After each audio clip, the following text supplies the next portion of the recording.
Board of Directors.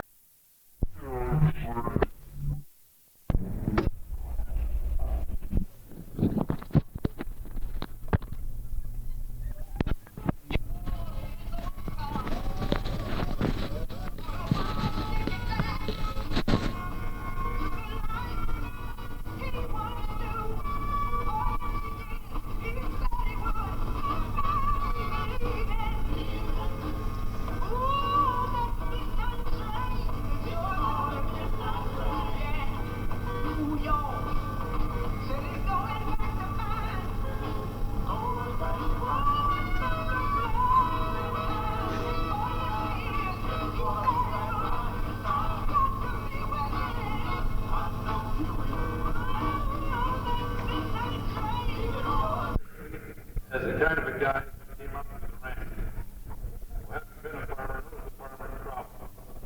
And in the short time that he's been president of this great cooperative, I personally got to know him as a person who cares about people, and who cares about the patrons out here in the country, and who cares about Farmers Union. And so I'm going to ask Jerry to come to the podium.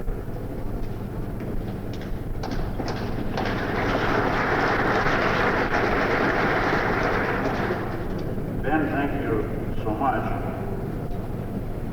My wife travels with me to many meetings, and if my wife was not along today, she is along today, she's in the audience. If she weren't along today, Ben, then I'd probably get up here and say, well, Ben, that was an over-generous introduction, and I really don't deserve all that. But as long as she's along, I don't think I'll say it today. Well, when I got an invitation from Ben to come out, I was very grateful and appreciative because I do enjoy coming out, making meetings like this. Many of you I only get a chance to see once a year, and it's a real pleasure to come out and visit, and I enjoy coming out, and I hope I get to see many of you more than once a year. We at Cenex work very closely with the Farmers Union. We work closely with all of the levels of the Farmers Union, the county, the state, and the national, of course. And as far as South Dakota is concerned, we work very closely with Ben and his staff. Ben sends, and his staff, I suppose they send thousands, yes, I suppose over the years, tens of thousands of people down by bus to tour the Cenex facility. And that, we think, is great. Ben and his staff will call us every once in a while with regarding pending legislation that we might be able to help on in one way or another. Yes, we also work, of course, very closely with the national level. Weldon Barton, who is in Washington, D.C., Reuben Johnson, who is in Washington, D.C., calls every once in a while as it would regard legislation that has much to do with agriculture. Just recently, example, feedlot runoff, barring the use of several agricultural chemicals, the allocation program on crude oil pricing, and so forth. So we do have a lot of close working relationship with the Farmers Union, and I'm not telling you anything, I'm sure, when I say that the Farmers Union Central Exchange, as always and always will, work real close and continue to look to its Farmers Union heritage in all sincerity.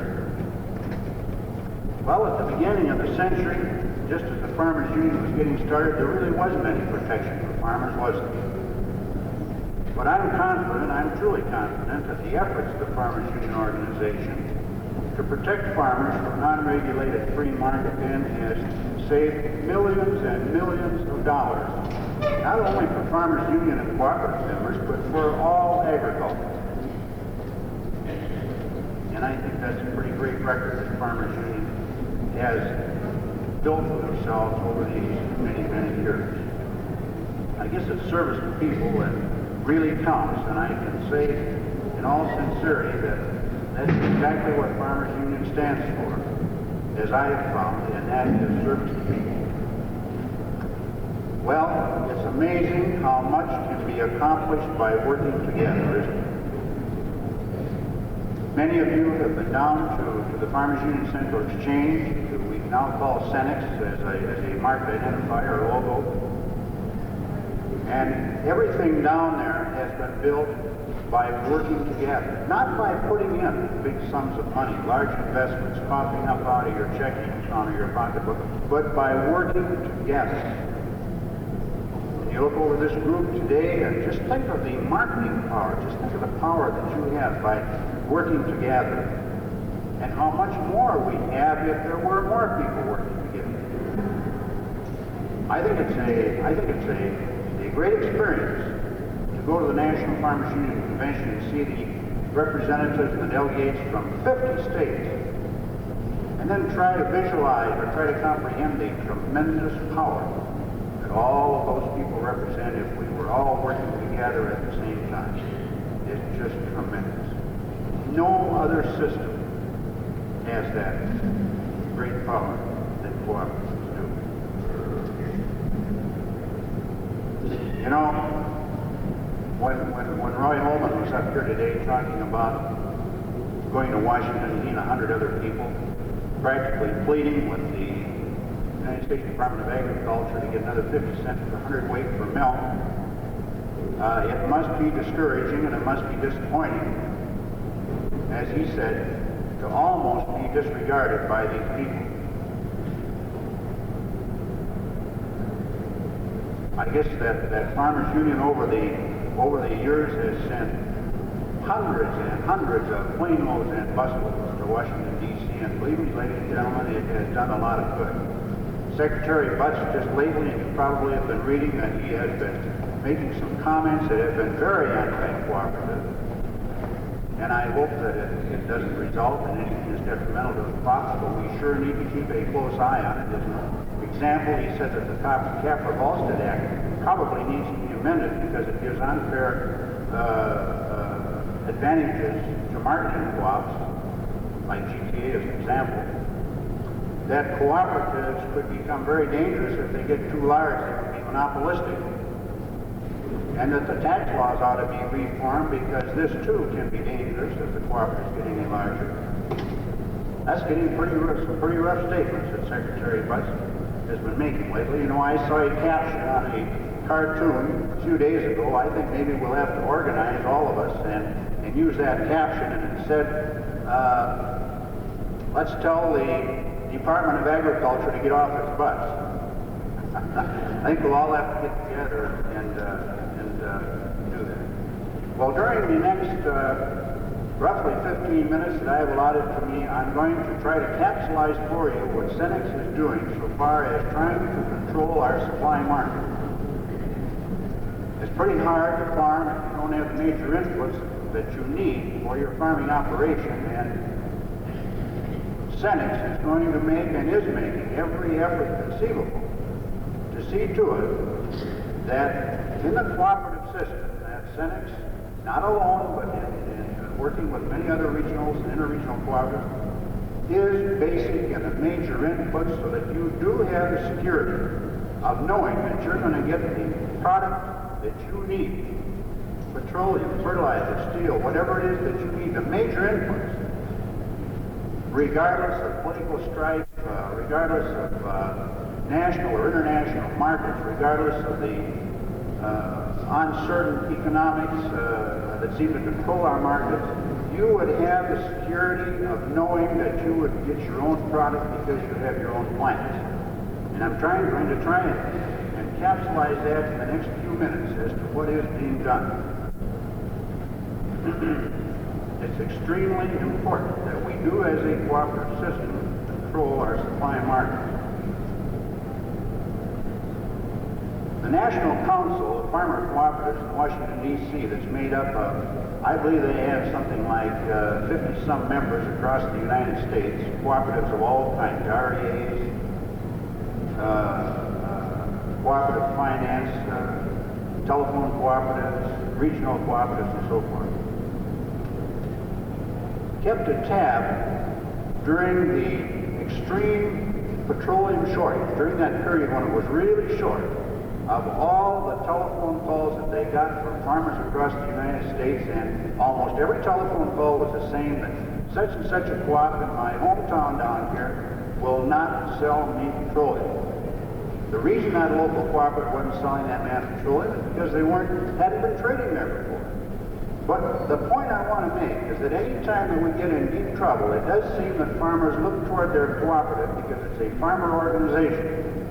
And even if they've not been dealing with that cooperative before, they still look to it because it's a farmer organization, and they think that they ought to get some help. Well, that's not the way an allocation program works, and so they didn't get help.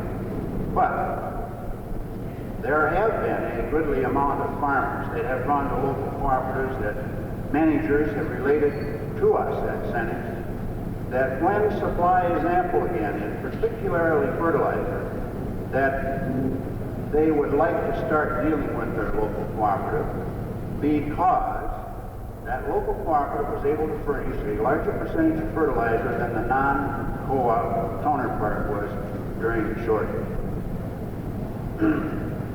More growth. Well, petroleum. I don't suppose that there would be one out of 1,000 agricultural analysts that in 1970 would have predicted that by 1974 there would be 50 million additional idle acres into production. And of course that's one of the many reasons that we had a petroleum shortage. The Board of Directors of Cenex authorized $50 million to increase the size of the refinery of Laurel that you own. They also increased this past year an exploration program that's almost 6 times the size of any exploration program that there has been before, carried on by Cenex, and that was to the tune of about $6 million to go out and explore and find more oil wells. And it is good news to know that 6 oil wells have been brought on stream, 6 producers, in about the last 6 months in North Dakota. The national average on drilling for oil, you know, is that out of every 17 holes, you get 1 producer. Fortunately, Cenex has been much more successful in that. It's been something like 1 in 10. I hope that ratio, I hope that geologists can keep that percentage about like that.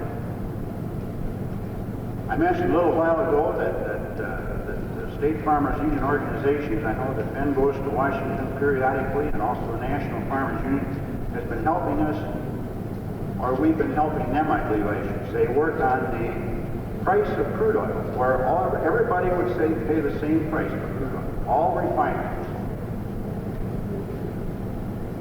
And I hope that eventually will come to be. At this point, it certainly hasn't.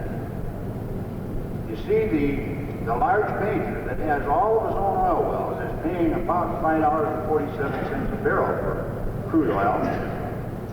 And those of us that need to buy crude oil on the outside or outside the domestic United States are paying $12.50 a barrel. Do you know that about 18 months ago in South St. Paul, the retail price for regular gasoline out of the pump was 25.9 cents per gallon. And now, 18 months later, we're paying 30 cents a gallon for crude oil. Just imagine that difference.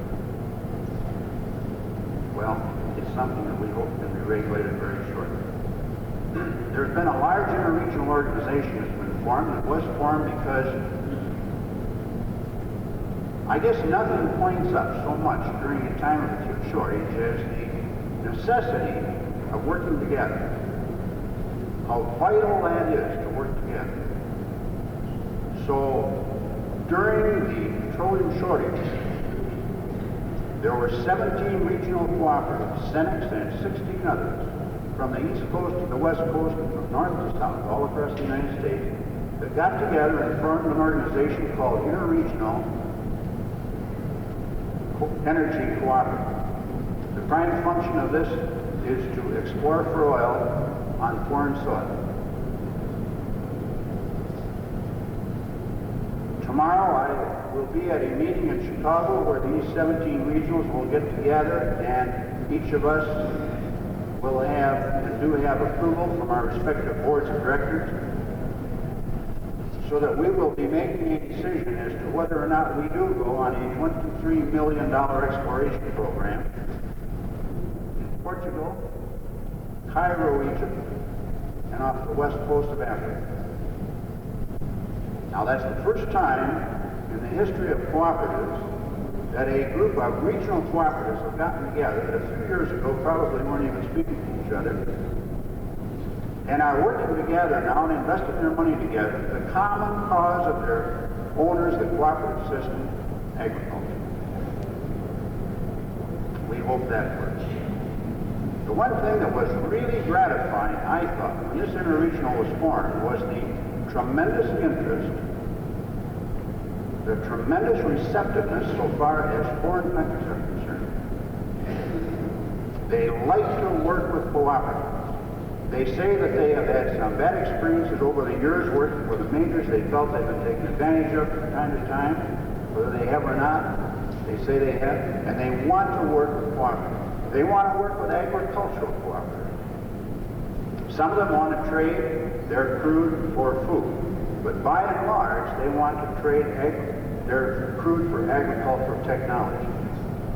They want the cooperatives of this country to go over to their countries and show them how to perform what's being done here, the greatest agricultural country in the world. That's what they really want.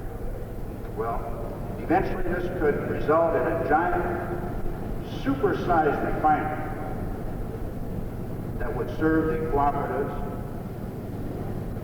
The cooperatives would then be self-sufficient as far as petroleum is concerned. They would have their natural resources, their crude oil, and they would also have their refineries and be dependent upon no one. Well, then we get to fertilizer. All of you have heard of what 28 years ago started out as the Central Farmers Fertilizer Company.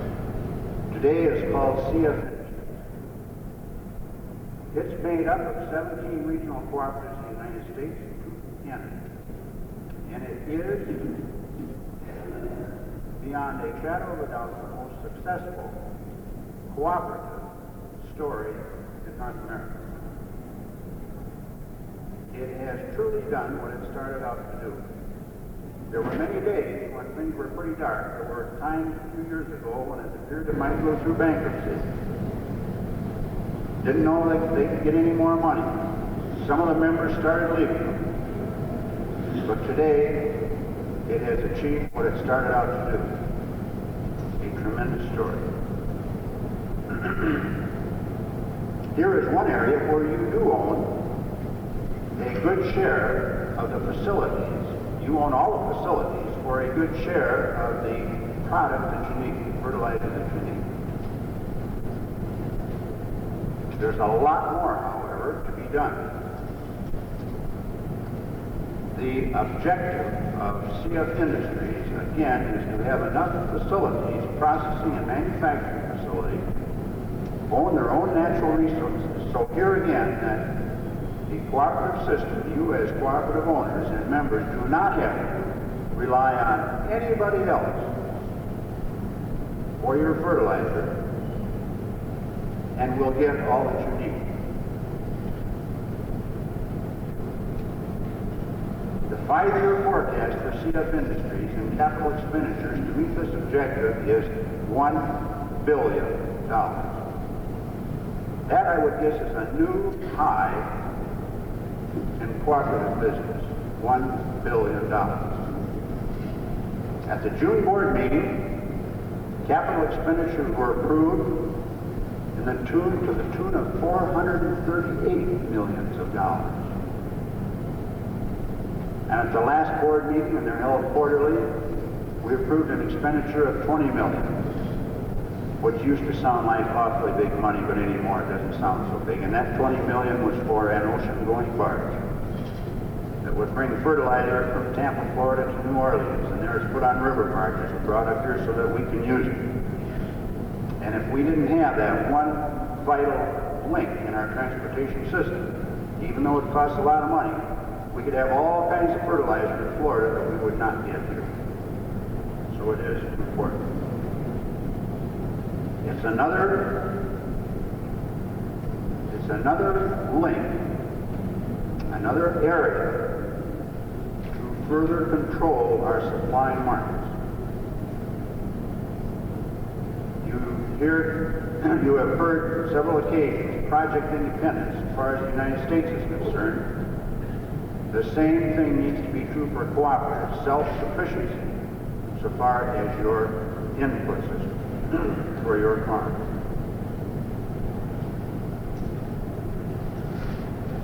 The board of directors of Cenex 6 or 8 months ago approved a $50,000 expenditure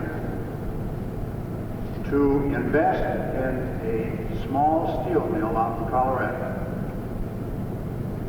Investor-oriented, private, not cooperative. And that $50,000 assures Cenex of getting 17% of all of their production, and all of their production is wire and steel principles. Now that's not a lot, that's not big, but it's another step in controlling your supply market. And it's a real necessary one. The cooperatives don't own a tire factory, but they do own their own tire molds and heaters, and there has to be a heater for each tire mold. And just think of all the tire molds that are necessary for every different size passenger car, every different size truck, every different size tractor. There has to be a separate mold for each size, and each mold costs $400,000. Gosh, that's a lot of money. But you have to have it if you want to control your supply market, because you wouldn't be getting the amount of tires that you're getting today if we didn't have it. So we're talking awfully big money today, it seems, but if we want to be effective for all of the people that own this cooperative system, then it's going to take big money, and we're playing in a real big ballgame. Universal Cooperative, which is another interregional that Cenex is part of, second largest owner, just granted $100,000 or set it aside for seed money for a project to determine if it's feasible for cooperatives to become basic in agricultural timber. And you all know how short they are. Matter of fact, the man has been hired from the Union Carbide Company to get this project. Now works for the cooperatives. And I believe that down the road it will materialize. But it'll take some doing. But at least you'll control that market too eventually, if this works. Well, my 20 minutes are up, and I'd like to summarize by saying that I do believe that your cooperative system is well on the way toward self-sufficiency in the major inputs that you need for your farms. Several years ago, that was kind of pie in the sky. That was something that we dreamed about. Today, it's being achieved. Today, it's becoming a reality. It's no longer something that we need to dream about. We can do it, and we will. Thank you.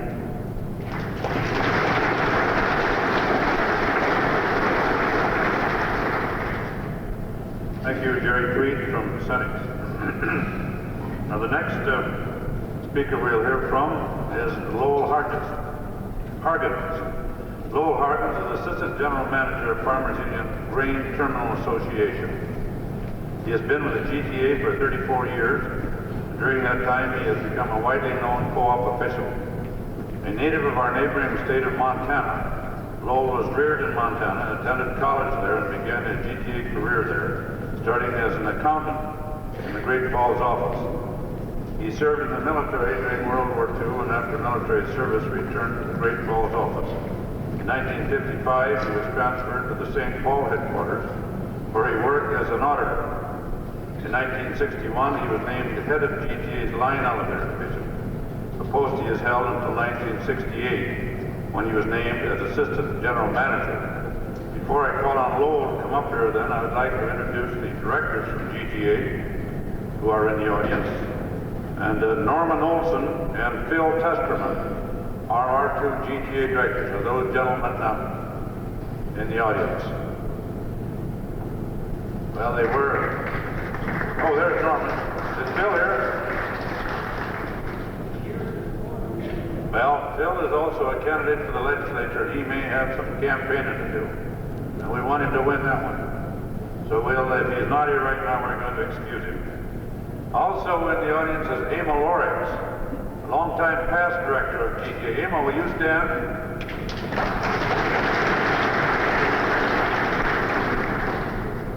And I haven't seen August Downey, who is also a past director. Okay? Then just let me call on Lowell to come up here.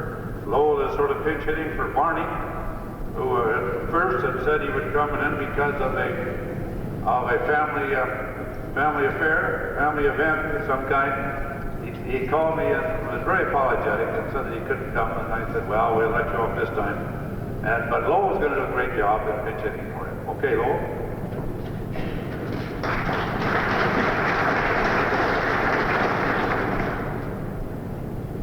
Thank you, Mr. President, Mr. Radcliffe, officers, delegates, and guests of this convention.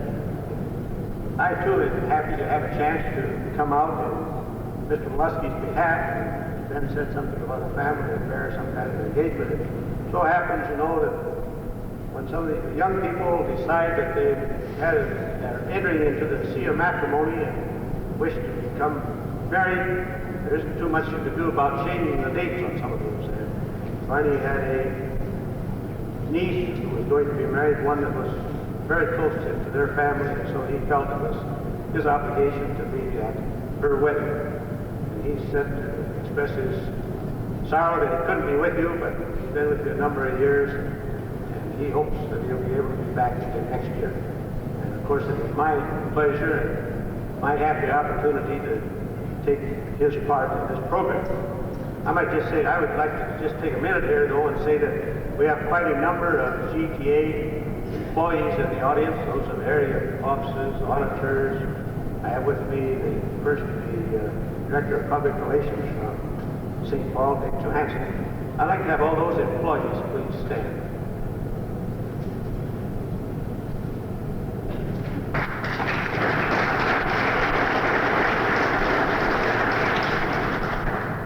I know that Ben and his staff at the Farmers Union does a good job in keeping you up on daily happenings that concern you as farmers, as you as members of the Farmers Union, and you as patrons of the farmers cooperatives. And it's as I said, my happy privilege here today that I can be part of this cooperative business section along with Jerry and John. And it's my duty to not bring you a lot about our theory and one thing's another about that, because I think that's mainly Ben's area and he does a good job on it. But while it's important to us also, I'm going to try to give you a little bit about what's happened in GTA the past year and maybe a couple things about what we might think looks like for this year. As most of you know, 1973 was the best crop year ever for most grain producers in this country, including many in South Dakota. That was because we had good crops and record-breaking prices. They were the best prices that had ever been until that time. Your local co-ops, together with GTA, did a job of moving your crops that were tremendous. That job done despite a great shortage of transportation equipment and many other difficulties. But as a result of your work over the years, building your own grain marketing system, you did get most of the grain that you wanted to sell at the best prices marketed. In addition to your big grain check, those who marketed cooperatively have received or will soon receive big additional returns from their cooperatives, almost without exception. This was a record year for savings by local cooperatives, just as it was for your GTA. It was the greatest year ever, far surpassing anything in earlier years. Thus, farmers who went GTA, the co-op way, have extra savings which non-cooperatives won't enjoy. In the 1973-74 market year, now remember I'm talking about not the one we just harvested, but the year before, our record crops of wheat, corn, soybeans, and other grains found record use here at home, combined with record exports abroad. This demand was so great because of the world industrial boom, which gave most countries more buying power. Now the big wheat crops went to the lower income countries, and the big feed grain crops went to the better off countries to help produce livestock, poultry, and dairy products. The balance of demand and supply finally brought farm prices to parity after long years of being far below parity. The local co-op elevators handled a record number of bushels, and so GTA had to handle a record volume of grain from these elevators. By using thousands of trucks and what rail cars we could get, we got your grain to our Superior or the Twin City terminal elevators and loaded it on barges and into boats for export or on unit trains for distribution all over the United States. It took a lot of overtime work under hard pressure to move this record volume. But the job was done despite all the handicaps. We kept our terminal elevators open and the grain moving. And we offered a market for your grain every day of the year. That was better than some of the big international grain companies were able to do. Another reason for this success was that GTA has processed more and more of your grain. Without these processing plants, you could not have handled the grain as well, and your total returns would have been less. It was a wise decision years ago when you decided to do more than just sell and store your grain. Year by year, you are farther along the road to the final consumer. That's the road to bigger returns. And that's why GTA has consistently pushed towards more processing. Sales and use of GTA feed grew during this year, thanks to the support of tens of thousands of farmers and ranchers in many states. South Dakota is the leading state along with Minnesota using GTA feeds, and I want especially to congratulate you here on your fine use of your own feeds through your own co-op elevators. The Great Plains Building Supply Yards also had a good year as farmers did more building despite the shortage of lumber. GTA savings will soon be out to the local elevators and to the patrons of the line elevators and patrons of the Great Plains yards. The full details of this year's business will be given at GTA's annual meeting to be held in St. Paul on November 19th and 20th. You're all invited to the meeting, but please let us know if you're coming because we do have trouble getting hotel rooms unless we plan ahead. The record GTA savings means record cash payments will be coming to you and as members and patrons. And they mean more improvements in your GTA marketing system. We will also be paying a record educational fund to your state farmers union to carry on promotion and encouragement of GTA cooperatives, and that's very important. Our board of directors announced earlier this summer that any GTA patron who is 72 years of age before January 1st, 1975, and has retired and owns no land, can get all of his investments in GTA returned in cash if he wants. This has a long desired step, but one that we could not afford to take until now. To get their investment, those who are 72 or older must apply for payment and should do so, as this policy may change in the future, depending on the ability to continue it. The board also ordered the payment in cash of all those holding 6% preferred capital equity certificates, which had been held for at least 10 years, or which are held by the state. This is not an official calling of either of these investments, but they may be redeemed for cash at this time. For both of these cash retirements, you should see your local elevator manager, your line elevator manager, or your Great Plains manager at all the places where you have done business. They will tell you how to apply. The board is very happy to be able to make this retirement for all those who have so loyally built GTA throughout the years. They hope to be able to keep up such retirements in the future. But as I said, that depends on the business. A considerable part of GTA's record savings have gone into major improvements made or started this past year. We are now leasing 650 hopper cars to better serve our local members and to move grain from our terminal elevators to ports and users across the country. As most of you know, we recently bought a share in a major barge line on the Mississippi River. We did this along with several of the supply cooperatives, including, as Jerry said, Cenex. The supply cooperatives will barge fertilizer up the river, while we and other grain cooperatives move grain down the river. This will let us compete better with the big international grain companies who have long owned their own barge lines. We started work during the year on a second truck up in Superior, which will soon be finished.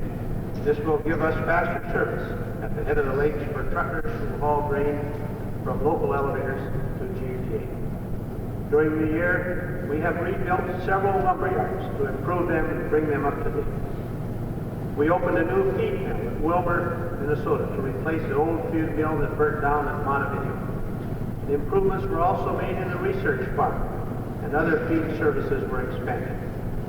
At all of our terminal elevators, processing plants, we have had to spend money to comply with pollution control requirements. Some of these expenses are quite large and do not add in any way to our ability to handle grain more efficiently.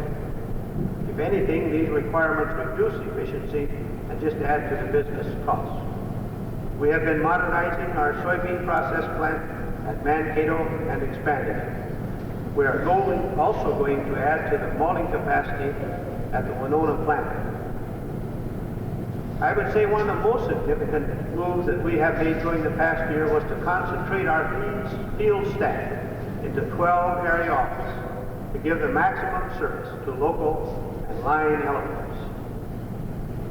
Offices serving this area in South Dakota, in addition to the one at Aberdeen, are the one at Sioux City, Iowa, and the one at Montevideo, Minnesota. They are now all connected electronically to a new communication center at our main office in St. Paul.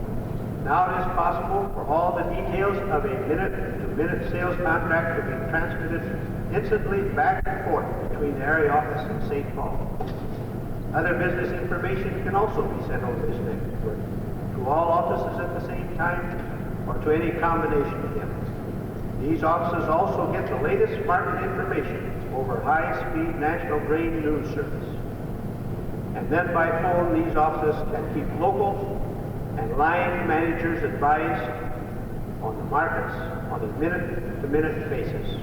And this has really been important in the last few months with the widely fluctuating markets. When this communication system gets working fully, there will be greater benefits to the local elevators and much improved service to individual patrons and members. With this system, GTA now has the best market communications in this area. We have made our entire staff available for helping local elevators to get its job done in this time of rapid market changes. Now let's take a quick look at the year that we're in, this current marketing year. Despite the efforts of American farmers to put in a big crop and to harvest a new record grain supplies, the weather gave us one setback after another. We still came up with a record crop, wheat crop, and one of our largest corn and soybean crops after facing just about all the hazards that nature could throw at us. Here in South Dakota, you were not as lucky. You were probably hurt worse than most states. Only your wheat crop was good, with corn down to less than half a crop, and lower if you take into account the lower feeding value of it. Oats, barley, grain sorghums, and flax seeds are also well below a year ago. Combined with a much lower livestock prices and constantly raising costs of both crops and livestock products, to producers. The prospects for another year of record farm income have been turned around to where many farmers just hope they can break even and live to another harvest and to have a better crop next year. However, there are some consolations in the short crop in today's grain prices. Most of them are at record levels. Continued strong demand for grain in this country and abroad firms up prices after they had dropped off earlier this year in anticipation of record crops. Now we have a very close balance between supply and demand, resulting in wildly fluctuating markets that make it difficult for the producer to know when to sell and difficult for the elevator manager too. Just as a year ago when transportation was our big headache, we are required to have safer buying margins. Now with widely fluctuating prices and higher interest rates combined with high grain prices, managers must buy grain on sufficient margins to cover these greater costs and much greater risk that they face today. In a co-op, though, you will get good dividends back from these wider margins, which of course will not be true if your grain is sold to a non-cooperative elevator. This situation has not been made any better by the moves in Washington this last week to put arbitrary controls on exports. That move takes us back to a year earlier when soybean exports were cut off, much to the harm of the soybean producer. For many years, we in GTA worked hard to get adequate minimum prices under farm products by action of Congress. Remember, we used to have the slogan, farm prices are made in Washington. Now, by action of the President and the Secretary of Agriculture, rather than by Congress, farm prices are again made in Washington, these times by limiting exports. This time it puts a lid on prices. There will continue to be big questions about our grain supplies and grain markets until another crop is in the bin. Until then, GTA, grain cooperatives, and farm groups must keep a careful watch over the policy decisions made in Washington by the administration about grain. One of the principal needs cooperative grain farmers have today is to go farther into exports through their cooperatives. Today we do little exporting, although local co-ops handle over 40% instead of the nation's grain. We urgently need an export elevator on the Pacific coast to export to the Orient. Your GTA board has been leading in this by meeting with the boards of 3 other regional cooperatives which need such an elevator. It will take more cooperation between co-ops and some hard cash to get this done. We hope we are approaching the time when we will have a complete cooperative grain service available at the North Pacific coast of Japan and other Oriental countries, instead of having to go through the big international grain traders for all the shipments made there. This is a growing market, and South Dakota farmers would benefit by being able to sell directly to it. Your board of directors has been meeting with the Cenex board of directors regularly to search out ways which these 2 regional cooperatives can cooperate more fully. These 2 boards have been meeting with the Farmers Union presidents in our states to find ways we can better work together to serve you patrons out on the land, Farmers Union members, GTA and Cenex patrons. Your board has also met with other regional cooperatives to find new joint ventures besides the ones we are already in. As Jerry mentioned, the National Council of Farm Cooperative, GTA, is also a member of this group, and we use it widely in trying to meet with other boards and other directors to see how we can work together to better serve our patrons here in the Northwest. Your board is convinced that the producers need the closest coordination of farm supplies and marketing in order to meet the challenges of big corporations. Joy pointed out to you that it is time when they need to get scarce supplies such as fertilizer and petroleum products. It is also a time when it is a struggle to secure good grain markets. If some of you have questions about the GTA policies, you will want to talk to your South Dakota directors and introduce them to you a little earlier. These are active members on the GTA board, and you should keep in touch with them. Let me say on behalf of management that we are proud of your GTA directors. They, as Jerry indicated from his Cenex board of directors, are aggressive in trying to meet with other co-op directors around the United States, realizing that we must all work together more and more if we're going to achieve things we need for farmers in the future. I believe we have to find ways to make even fuller use of our cooperative marketing system, or we will stand a good chance of losing control of our farms. The whole trend of modern marketing is to tie together the total operation from the raw materials to the final consumer product with a growing system of contracts and other controls. We have seen it happen in the poultry industry, and it can happen in other commodities. Farmers have a choice of doing modern marketing through their own cooperatives or by doing nothing and leave it to the large agribusiness companies to dictate more and more the terms under which farm products will be raised and marketed. That's why we had better go ahead as fast as we possibly can to expand our cooperative system. We have come a long way already and can go farther on the fine results of the past year when we set all-time records for valuable service at local and regional co-ops. You in South Dakota have helped build up the great GTA marketing system, and I am sure you are going to do your best to support and strengthen it in the coming year.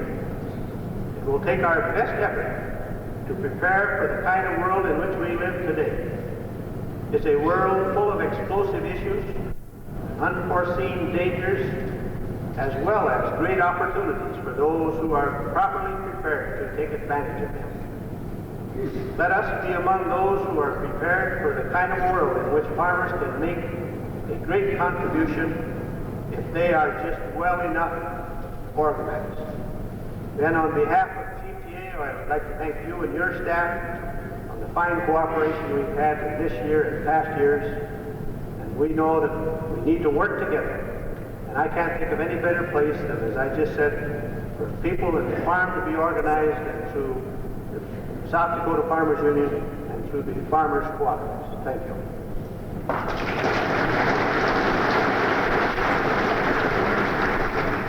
Thank you, Lowell. Now we come to the third cooperative that we have represented here today. Farmers Union Marketing and Processing is also a regional cooperative. We don't always think of it that way, but it is. It covers several states, and its manager is Mill Polton, who is not able to be with us today. And the three directors that we have on that cooperative from South Dakota are Leigh Flunder, Frank Butler, and Harvey Falstad. If these gentlemen are here, will they stand, please?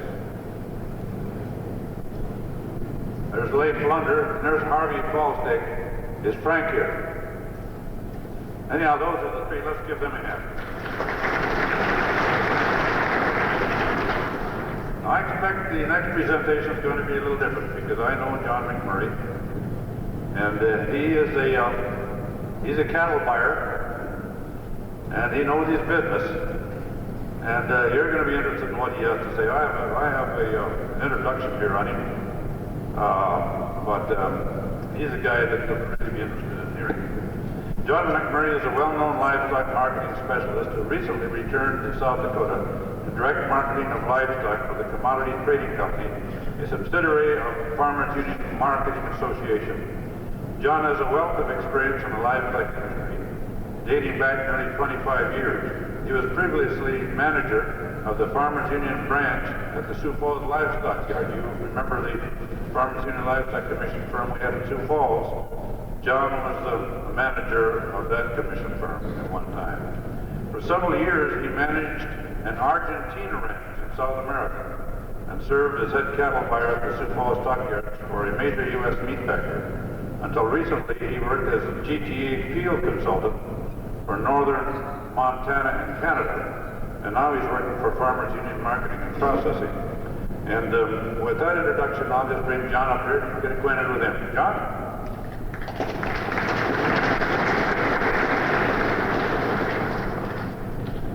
Ben, thank you very, very much. Delegates, fellow Farmers Union members, and guests. You know, Ben has been to several meetings where I spoke, and I realized that he always has tongue-in-cheek when I come up to the mic because, you know, I used to be an auctioneer.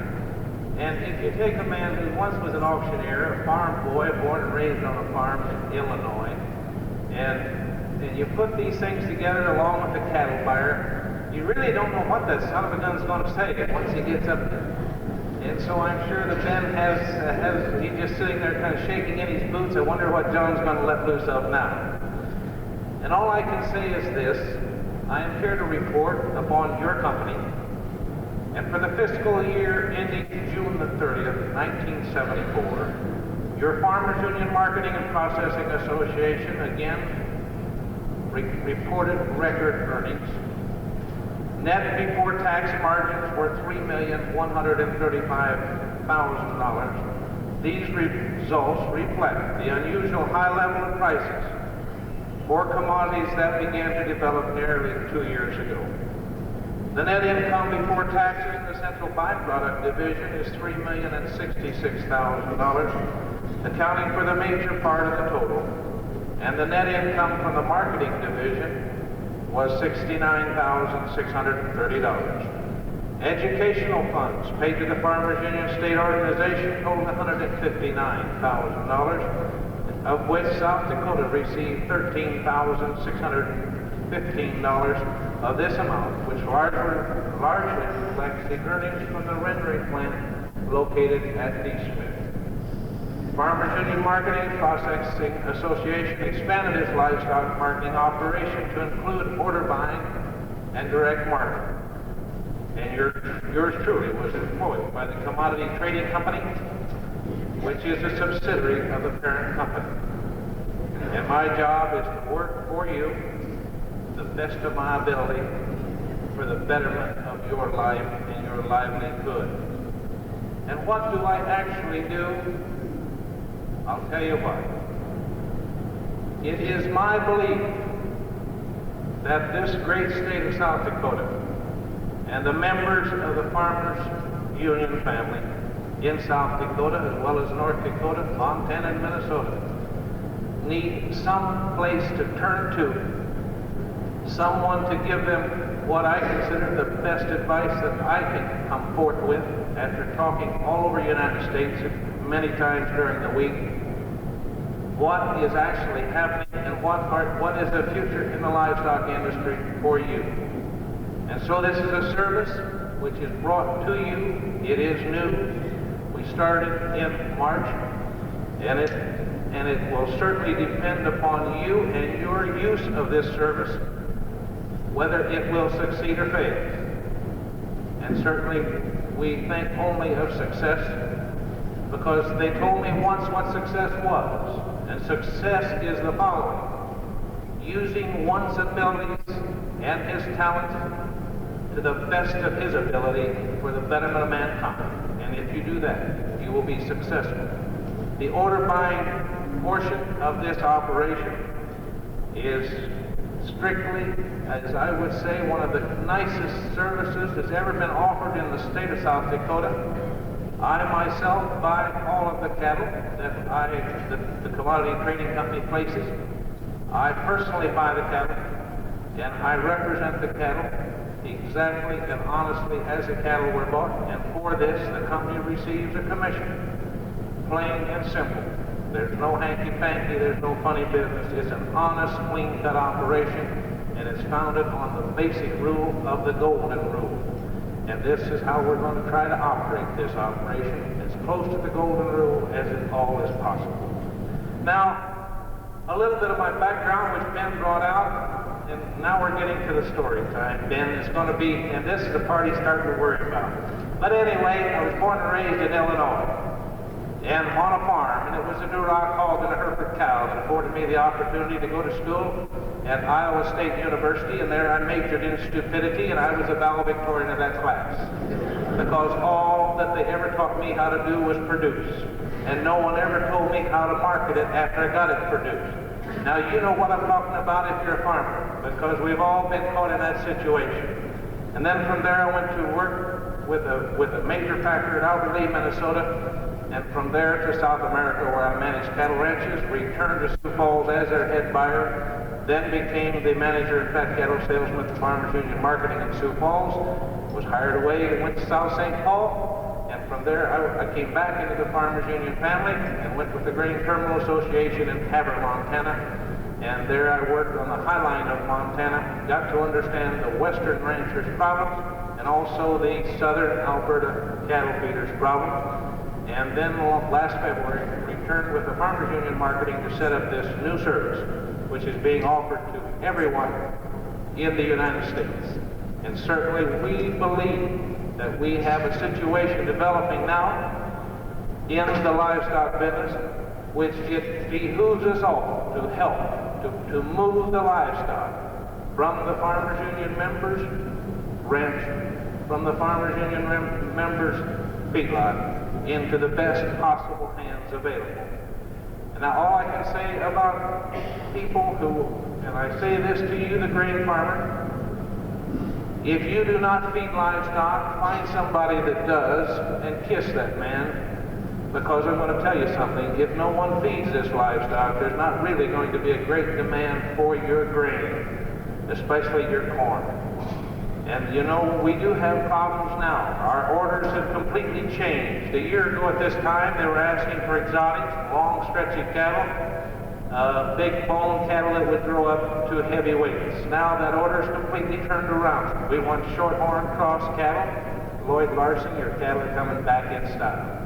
And we're looking for shorthorn type cattle, and we're also looking for black cattle, something that will finish without any corn. Something that I think we're looking for a miracle animal, something that will get fat on northwest wind and huckleberries, as we call them, something that just fleshes up pretty much by itself. And so you see what is happening in the major feedlots where I do send livestock. They have turned away from corn. They actually have these same computers that GTA has when they formulate feeds, least cost gains. Least cost gains have plugged in now, and corn is out. It's your major feedlots, potato meal and beet pulp has replaced corn. Now, if this continues for a very lengthy period of time, fellas, you're going to lose a part of your corn market. And all I can say is maybe this is good. At least the church that I belong to is advocating this, that we do not feed grains to livestock. And so maybe this is good for the world in general. But all I can say is one thing. In my own humble opinion, the world is short of food. I won't argue that point with anyone. But they're short of one kind of food, and that's free food. And fellas, you can't produce free food any way you want to cut it. And all I can say is we would certainly enjoy working with you folks in any way possible.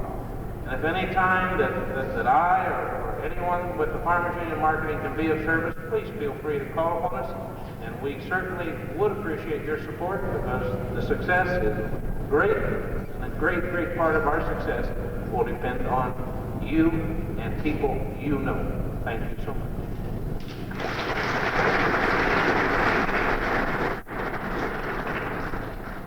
Thank you very much, John. And I hope you're writing questions on those cards, because I've just asked the pages to start picking them up. And while they're getting up here with these cards, I'll introduce the moderator of the panel, and I'm going to turn it over to him. And we're running about 15 minutes late, but that's no problem. Ken, we'll run for a while anyhow with questions.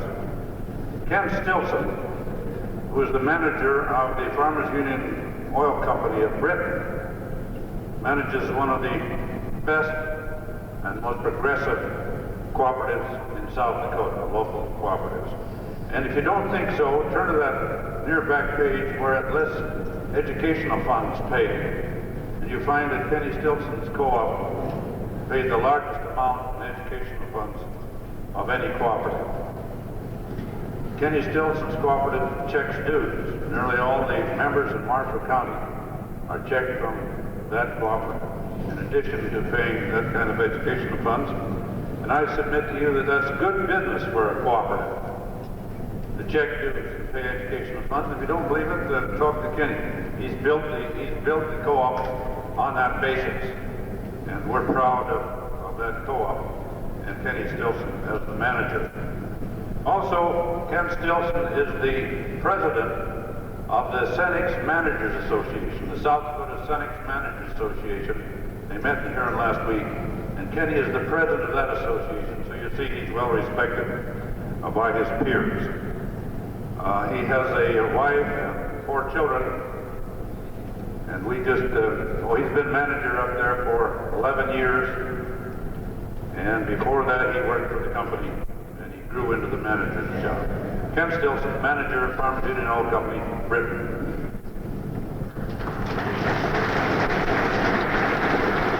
Thank you, Ben. Before we get started here, I'd like just a few minutes. I know there's quite a few managers here with me today, and at this time I'd like to recognize all of the managers of the local co-ops. Would you stand, please, all of the managers of the co-ops? There they are. Give me a hand.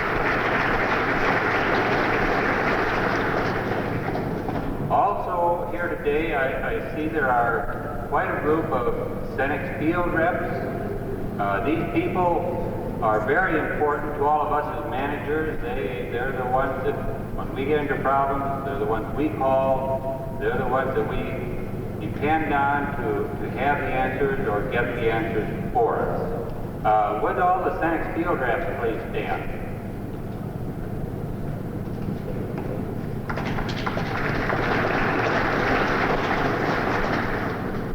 Now Ben mentioned just a little bit about the Britain Co-op, and of course being from Marshall County and having the opportunity to get up here, I'm bound to get a plug in here. Marshall County, if you noted in the back, and now this is of the county membership, that I see that Marshall County is 3rd in the state in Farmers Union membership. I believe Paul Simmons is here. Paul, are you in the audience here? Paul isn't here right now. Paul's been here all day. Paul is a young farmer. He's the president of the Marshall County Farmers Union. He's doing a great job. He's an aggressive young farmer living there. He's active in the young farmers group of the South Dakota Farmers Union. He has been to quite a few of their meetings and so on. At this time, I believe we'll get right into the question and answer period. I have some questions here. I'll read the question, and then I'll turn it over to the gentleman, one of the 3 speakers that you just heard. These 3 men are well versed in co-ops, and I'm sure that they'll have an answer for you.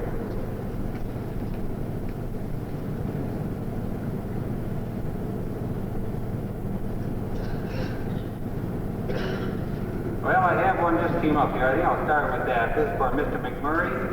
The question is, Mr. McMurray, how does the fat cattle sales program work? Would you care to comment just a little bit on this?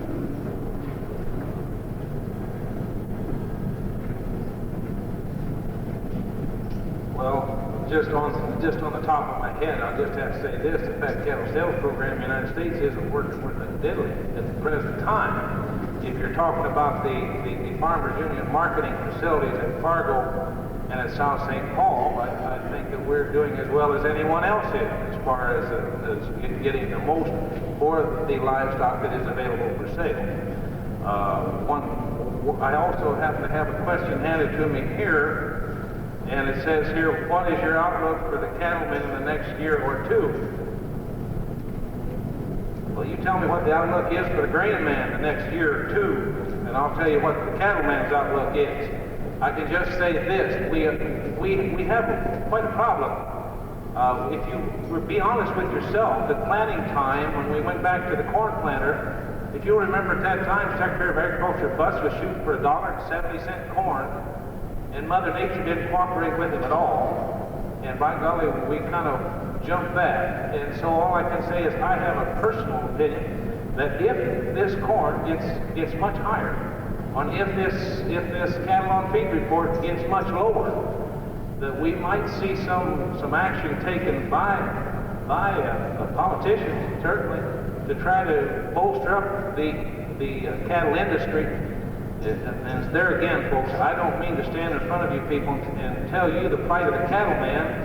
You know the plight of the cattleman. The man that needs to know that is back east, or the people that are eating this meat are the people we have to talk to about that. But I personally believe that now's a good time to buy. And naturally, you would say, well, he would say that because he's selling feeder cattle. But I honestly do. When I see heifers being sold at $75 a piece and steer calves at $100 a piece, and I think that it's time, that's just about, if you want to talk about a depression, that's it. And I think it's time to get in there and get a hold of some of this sheep stock and some of these calves at these prices. Thank you, Mr. McMurray. I have one here now. We're going to switch over to Mr. Tvedt. The question is, will the oil discovery in Mexico recently affect the world crude oil prices?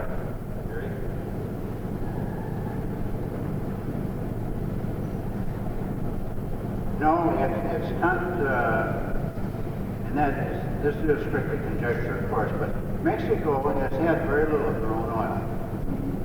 And while they may export some, it'll have no bearing at all upon the price of crude oil that's exported into the United States.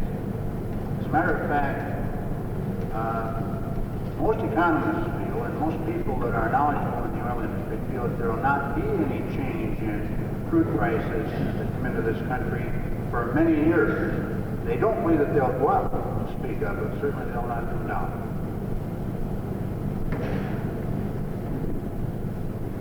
Thank you. Okay, let's switch over to Mr. Hargens. The question, can 72-year-olders receive their dividends if they have any equity in or ownership of land?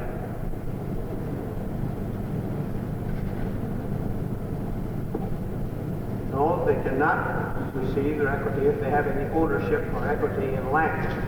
And I think the thinking behind this, you'll have to understand, is that we would like to make available to those patrons who have built GTA over the years so that they can take out that when they reach this age.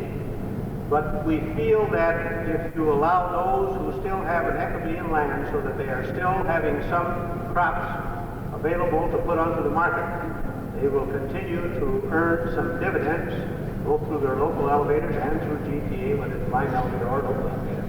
And so the thinking at this time is that those that are still using the marketing organization that they built up through GTA, that they feel that those people should continue to have an investment in that organization.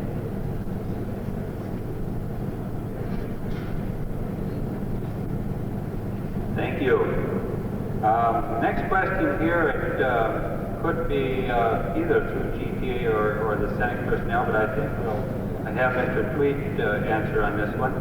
The question is, what is the attitude of the management of GTA and Cenex towards the co-op educational funds made to the Farmers Union state organization?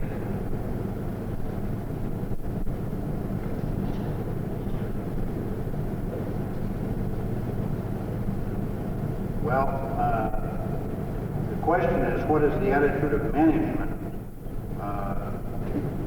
And management, of course, has the attitude of their board of directors. I cannot speak for Barney Molesky personally, but I'm sure that Barney feels and Lowell both feel as our board of directors do. The board of directors of Cenex is on record one of their recent board meetings, it would be since our last annual meeting in March, that the 5% educational fund service expense will not be altered in any way. In other words, that shall be an ongoing thing and it will not be altered as far as the board is concerned. I might say that your book shows that last year $95,000 was paid by Cenex to the South Dakota Farmers Union, and this year I would imagine that figure will be more than twice that. So that, as Ben mentioned earlier today, some of that will be invested to take care of the valleys. We get some peaks once in a while, but also some valleys. But I would guess it'll be twice as much.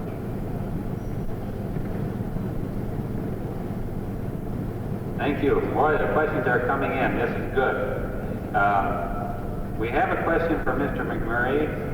The question is, what is your outlook for the cattlemen in the next year or two?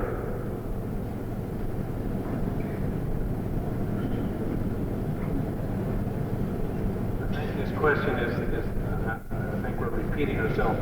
I just want to say one thing. What is going on now that actually hurts the cattleman is the following. Maybe this will simplify a lot of questions.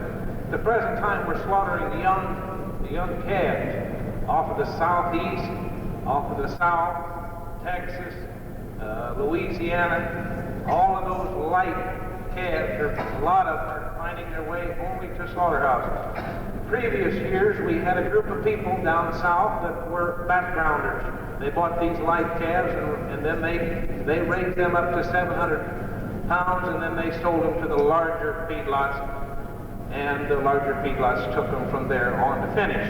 At the present time, the backgrounder's been squeezed out of the business because he has not been profitable for over 13 months to do this type of an operation. And so this is the problem we're faced with now. These light calves are being slaughtered. Cows are being slaughtered at a record rate. Sows are being slaughtered. Everybody wants out of livestock just as fast as he can get out of it. And all I'm going to tell you people is the following. Please remember one thing. The majority of people are always wrong. And the majority of people, and if you doubt that, just stop and think about the last presidential election. The majority of people are always wrong. Now, the majority of people want out of livestock. And if the majority want out, all I can say is you never win by going with the majority. If you're talking about making money in the livestock business, don't get rid of it. Now's the time to get a few more than what you normally have. And I realize most of you think, well, that's the dumbest suggestion I ever heard. And all I'm going to say is this. At a $20 feeder pig and $3.50 corn, you could have, and we are in the board of directors of the Farmers Union Marketing and Processing, has authorized this company to look into future hedging of your livestock. In other words, there was a moment in time, just 7 days ago, at $20 feeder pig and $3.50 corn, you could have sold your home. Through this venture that we're looking into, it's not implemented yet, but it is in the process of being implemented. You could have locked yourself in $26 a pig profit above all costs. And so all I can say is those of you who say you can't make money with this, I don't want corn to go to $1. I don't even want it to go to $2. But by the same token, I think that we have to look farther than just today. And I think it's a good time to get in the livestock business rather than get out of it.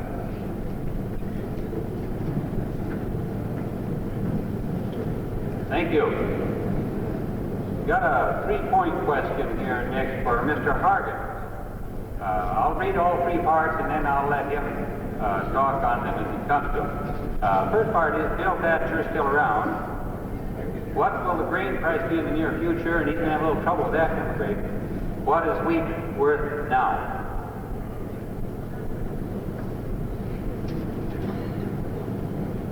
We might as well go right down the order. Mr. Thatcher is still around, good health, as I understand. Last time I saw him was probably about a year ago now. But from what reports I get, he is in good health, enjoying himself. And the last two, what will the price of wheat be in the, or what will the grain price be in the near future?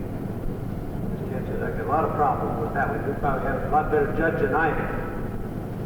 I think overall we look for the grain markets to stay, let's just say, there's a wide statement, stay in the vicinity where they are, as I mentioned in my report about GTA. We have a delicate balance here, supply and demand. Depends on what happens on those. It should allow a big grain sale to Russia or any other export. It would probably tend to raise the price. While if we don't make any export sales, it may mean that prices would drop off. And when you say what is wheat worth now, I don't know really what you mean. And I couldn't tell you, because it's impossible for me to say as I go out on these. One day might be in Montana, and the next day I'm in South Dakota, and sometime in Minnesota. And so I generally think when you say what's wheat worth now, you want to know what it is at your local station. I suppose what you mean by that is what the dollar and cent value is on the market. I'm sorry, but I can't tell you right away today. It's easier if I could take your local newspaper, and you can probably find out then. I don't have your dollar and cent value. Maybe one of the managers in the area here can give you some idea of what you're interested in the local market.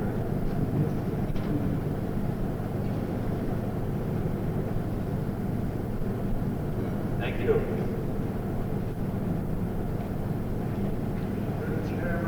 Mr. Chairman, just want to say a word on Mr. Hargens there.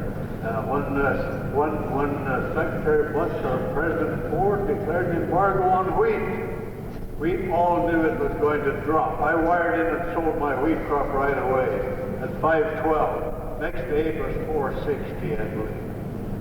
And it's hard for you to tell what Ford or Bush is going to do. But we have to use our own judgment. 50 cents and half a dollar the next day. Very true. Thank you. If anyone else has any comments like that, then feel free to stand and be recognized. The next question we have is for Mr. Tvedt. And this card, there's no name or specific area, but I guess it really doesn't make any difference because it could be in any area in the state. And the question is, in our area, the Cenex charges for the use of the fertilizer spreader and ammonia applicators when you buy the product from them. But the other dealers in the fertilizer and ammonia in the area do not charge for the equipment. Cenex also appears to be about $30 higher on the fertilizer. If you pay rent on the machine, it costs considerably more to fertilize the field. Would it be possible to get them in line with the other producers in the area?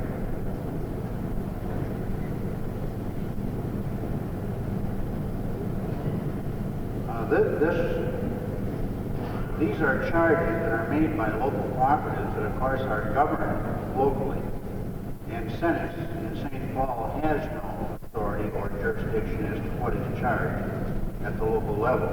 I would say this on behalf of the local cooperatives, however, that the service that they provide and all of the facilities that they have, the people that they hire to service their patrons, the money that they have tied up in their applicators and their spreaders is tremendous, and I'm sure that South Dakota is the same as every other state. I know that it is. And that is that the cooperatives do render a better service and give a better overall fertility service than any of their non-co-op counterparts. As far as price is concerned, if there was no cooperative, if you did not have your own cooperative facilities today, processing, manufacturing, transportation, and so forth, I dare say that the fertilizer today would be costing in the neighborhood of $350. At CF Industries in Chicago, we have a department. There's a department called the, I can't remember the exact name for it, but if we want fertilizer, if any of the regionals want to buy fertilizer over and above their allocation, we go to this department and ask them to go on the outside someplace and try and buy us some fertilizer. And we have not found to date any nitrogenous material or phosphatic materials that we can buy for less than $345 a ton. And the reason for that is because that's what the investor-oriented company can get by exporting it overseas. Now, there may be isolated areas where a local cooperative is higher than their competitor down the street, but believe me, it's isolated and it is not general. Thank you. For Mr. McMurray, are cattle prices as bad in the southeast as they are here in our area?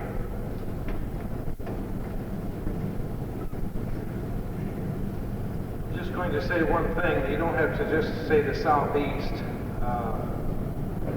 Yes, they're, in fact, I'll put it this way. These slaughter calves are going to slaughter between 18 and 20 cents a pound. So if you fellas think it's tough here, you start thinking about selling your calves at 18 cents. And I know that you're all thinking 30 or 35. So you see, they are, and they're quite a lot lower. And the other thing that's going on, and I really don't understand this, but the packers in Sioux Falls are getting tremendous calls on large quantities of feedlot cattle that are ready to be slaughtered, and they're in Utah and Oregon and Washington, and they're bringing them in by truck to be slaughtered here because they're only being offered less than 24 cents for a finished heifer on the West Coast, and they're still getting somewhere around 34 cents for them here. So the cattle that would normally go to the West Coast are coming to this part of the country. And these people don't even have to bid on these cattle. I mean, they just say, we'll send them to you. And after you kill them and sell them and smell them and whatever you want to do with us, send us what they're worth. And what a way to market a product. Terrible. It's a terrible situation. If you think it's going to let up in the next few weeks, you're wrong. This thing's going to get worse before it gets better. But when it does get better, it's going to get a lot better. If you could just sweat it through till we get these cows and calves and all those West Coast cattle killed. Thank you. Question for Mr. Hargens. Should the GTA pay interest on preferred stock?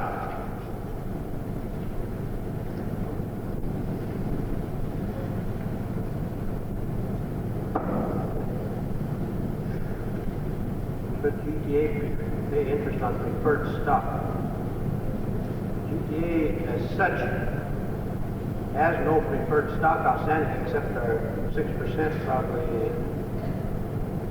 and they do pay 6% of that. Now, it gets back to, I suppose, the same thing as any dividend that you might have in a cooperative, and this policy is one that is set by the board of directors, and I think that most of your marketing cooperatives do not pay interest on, let's say, the net worth of the company. In other words, this is the investment that you as a patron hold in the cooperative. In your local co-op, earnings that you earn during the year are accumulated. You get a certain percent in cash and the rest of it is accumulated. And generally speaking, I think it's a policy of, I'd say 90 or maybe 95% of cooperatives that they do not pay interest on this investment that the patrons have in their cooperative.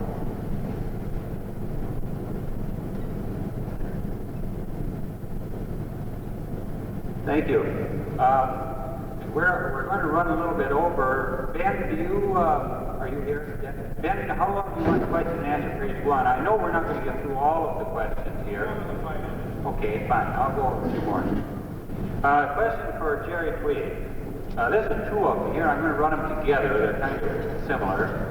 The first one, is it possible for the Farmers Union Central Exchange to lower the price of gasoline? And also number two, fuel used for heating homes. And the other one, similar type question, why is propane so high?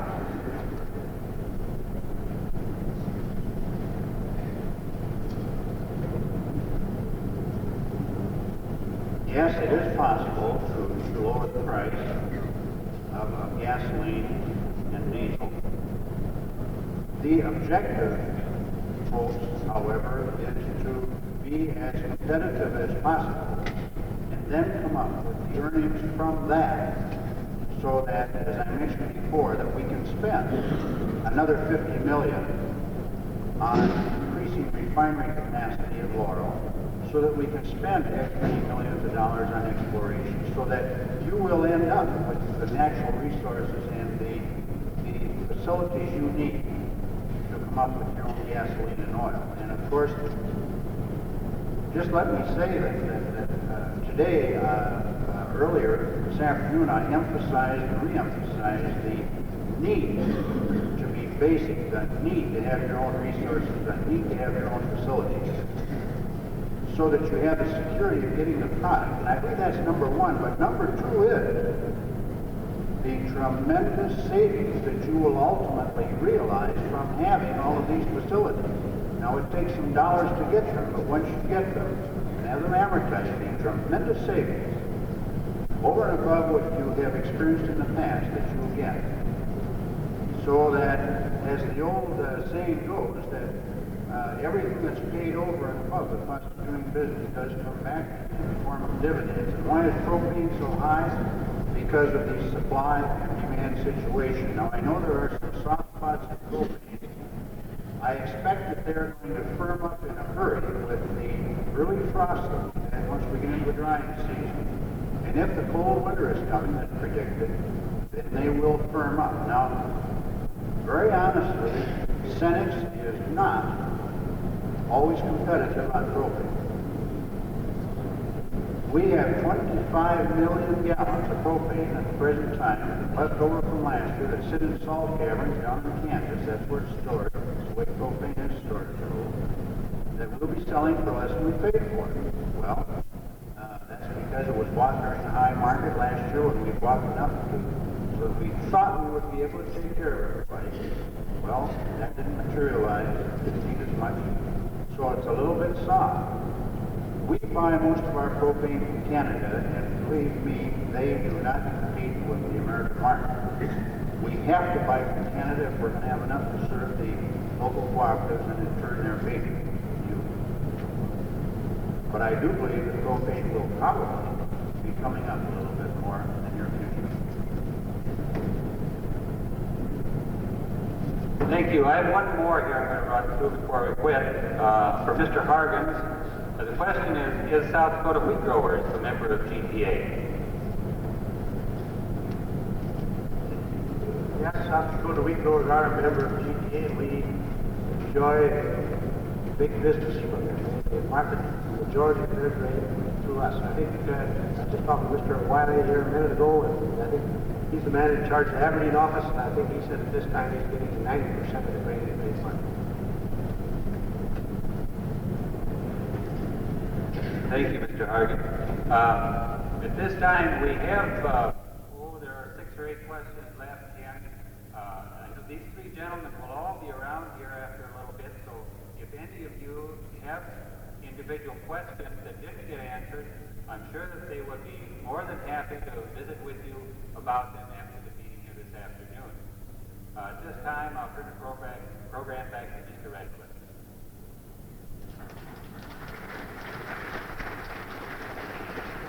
I'd like to thank these people very much for being part of our program, part of your program, and they did a splendid job at their presentations and their response.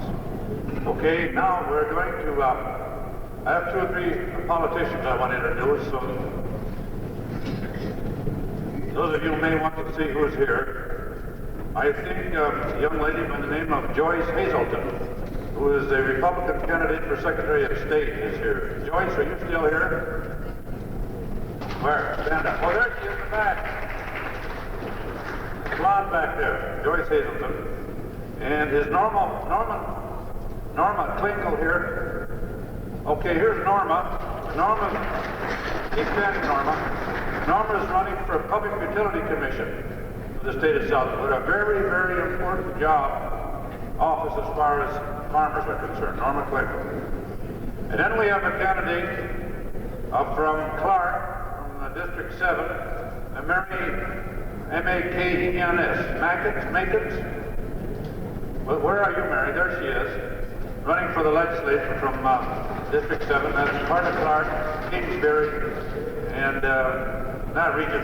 Okay? And now I've got another announcement here. Bob Weber is also a candidate for the legislature from Grant County. Stand up, Bob. also chairman of our resolutions committee because he's chairman of the county councilors. And that committee is going to be meeting over here at 5 o'clock. Right back in that corner. Also on that committee is Cliff Gascoigne and Ruth Fairchild. Another candidate is Phil Testerman here now. Hey, Phil. Phil Testerman is a candidate for the legislature and also a director of GTA. And Adam Seidel, I've already told you he is a candidate. Are there any other candidates that want to be introduced? If not, I'd like to have the delegates stay here and come to the front table if you're not on one of these tables. And I'd like to have the board of directors up on the platform. And Mary Davis up on the platform. And will the pages see that everybody has a copy of the policy program? And for whatever time you want to look at that policy program, 15 minutes, a half hour, whatever you want to look at it, it's up to you. I expect you'll read some and get all ready to go to work on it tomorrow.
Delegates up front, and we'll handle this any way you want to handle it. In previous years, we have taken a few minutes on Monday evening and read into the program because I know a lot of you have just seen it for the first time today. We have asked members of the board to read the program. And we'll read for as long as you want to kind of get the feel of it. and not really adopt anything, and then come back tomorrow afternoon and got most of tomorrow afternoon set aside for adoption, and then deal with it as far as adoption goes at that time. But we'll handle it any way the delegates want to handle it. What do you want to do with the program as of right now?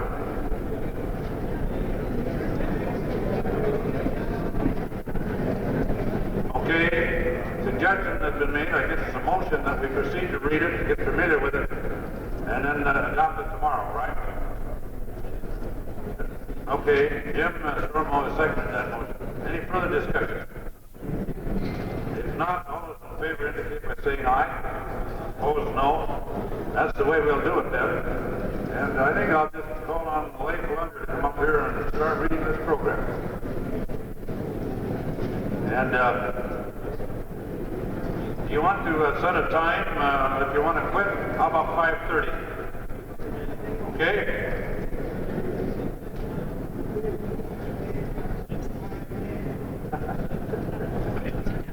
Well, it's up to you how long you read, and I'll just let Leif start.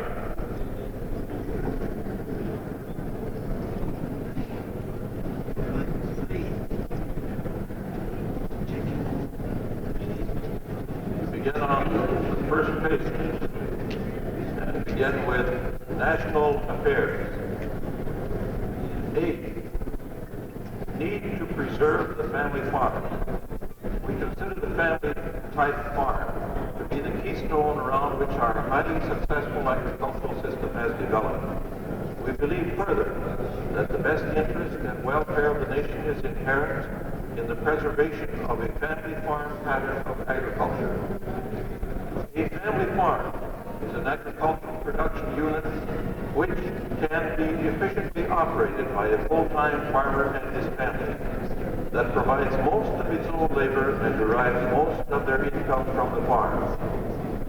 A crisis of great magnitude is now developing that threatens extinction of this family farm system of agriculture and the nation's food supply as well, for it is only by keeping the land in the hands of the many that the food supply for the nation can be assured.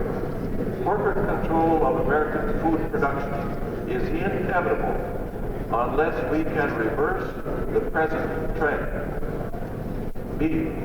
A bold new program to preserve the family farm. Sub-parity farm prices have forced thousands of family farmers into bankruptcy each year. South Dakota Farmers Union has recommended a bold new approach to farm income improvement that will guarantee the nation's food supply. This new approach is based on the premise that a social contract exists between the family farm food producers and the non-farm people in our society, whereby farmers produce a steady and dependable supply of food and fiber products in return for full parity price for this production. We commend the Congress for its passage of the Agriculture and Consumer Protection Act of 1973. The new legislation includes concepts that move us in the direction of the types of programs recommended by the South Dakota Farmers